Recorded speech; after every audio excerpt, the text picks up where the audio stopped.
All right, so I wanted to show you some features of Google Docs that are new or that you may not have known about before. I'm actually starting over here in Google Drive because I want to show you how to convert a Word doc. So I have a Word doc uploaded here that I uploaded through New File Upload.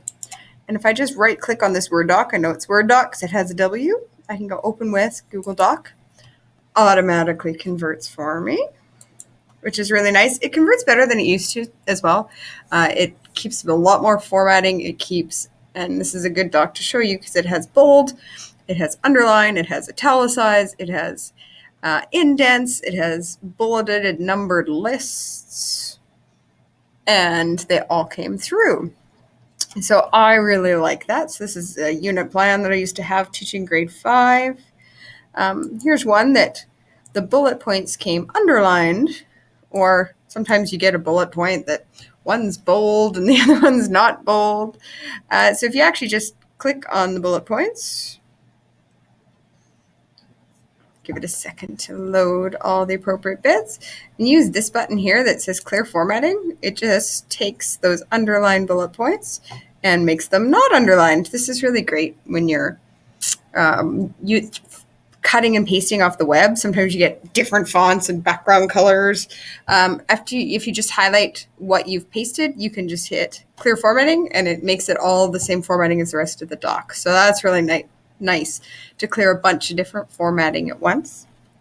So I also wanted to show you some features that might be new. Insert, format, columns. Yay, you can finally add columns in Google Docs. So I'm going to turn this document into columns. You can add 2, you can add 3, you can change the spacing, you can play up here on the ruler and change the spacing of those columns. So I really like that feature that they finally added. It's been one for a long time. I'm going to hit Control Z, which is undo. To undo that, make it look like it just did. That's also undo. So I love Control Z if you haven't used Control Z. Another great feature that's here now is suggest mode, which is like track changes. So if I put it in suggest mode and share it with somebody else, anything they add to it, I have to then accept. So if sometimes I want to share and just have them edit away, but sometimes I want to see exactly what they did and say yes or no. And the yes or no comes up on the side like a comment, and then you can check the check mark or the X if you want to accept or not accept the suggestion. So that's a cool new feature. I'm going to put it back to editing. Table has more features than it used to. So I'm going to add a table here. That's table menu, insert. If I right click on the table, I get this whole menu. Distribute rows and columns. This is where I can make columns even. So see how these two, I want these two to be the same. So if I right click and go distribute columns, it makes them the same, but I can have the first one smaller. I can also merge cells, which I couldn't do before. Love that. I can also, if I go into table properties on this right click menu, I can change the background color of one cell or all the cells. I can also change the width and borders and alignment. So I really like those features.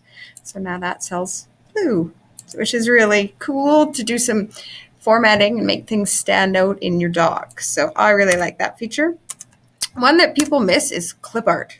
So I want to show you how to do that. If you go under Insert, Image, and you go into Search, you can search for something like mountains. And you get all these images from Google. A lot of people know you can go life images to get historical, stock images to get photographer images, and all the copyright's cleared. Love it. Love it, love it, love it. If I go back to Google here, though, I can go under any type and choose clip art. And suddenly you get a whole bunch of clip art images. Whoop, whoop. That's right. Whoop, whoop. You get a whoop for that. So I'm just going to select it and put it in my document here. Another piece that's been added in the last year is all these image editing options. So after I put an image, a clip art or photo in, I can change the transparency, brightness. This transparency is nice, so I can make things and wrap text. So if I show you how to wrap text, I can make this smaller by dragging on the corners. I can wrap text around it. I can break text. Love all those things. I can also crop now, which is really cool. So I can just say, I just want to have that one mountain in there. Hit the crop again and it crops it for me. So those image options do only show up if you actually click on the image itself, and you get these formatting positioning options, and then you get these formatting of the image options up here. So I can also reset it back to the way it was. Really nice. So I like the image options and how they're built in. Another really cool feature, if you've never seen it before, is under View, Show Equation Toolbar, if you want to type in math. So I can start, and I actually hit New Equation. I can actually choose like a multiplication or a divide symbol, which is really neat. I'm going to zoom in a little bit so you can see a little bit better. I'm hitting Control plus to zoom and in. Control minus zooms out, and Control 0 puts you back to default. And that works outside of just Google Docs, all over the web. I love that Control plus to zoom in. If I can close that toolbar, I can also give myself a little more screen space by using this tool here. So that button hides the toolbar and then brings it back, those two little arrows. So that's a really nice one. I can also, I'm still in the equation editor. I can still go insert equation and get to that equation editor in the same way. I can also insert live charts from Google Sheets now. So if you update the data in the Google Sheet, it updates the live chart you've imported from that sheet. So it's really cool for data collection. And if you change the data, it updates the doc. Love the links between that. You can do page numbers and page counts, which is really good. I should zoom out a little bit more. Also in that insert menu, there is headers and footers.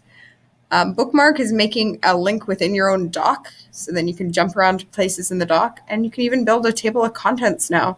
So that table of contents is just new in the last little bit here.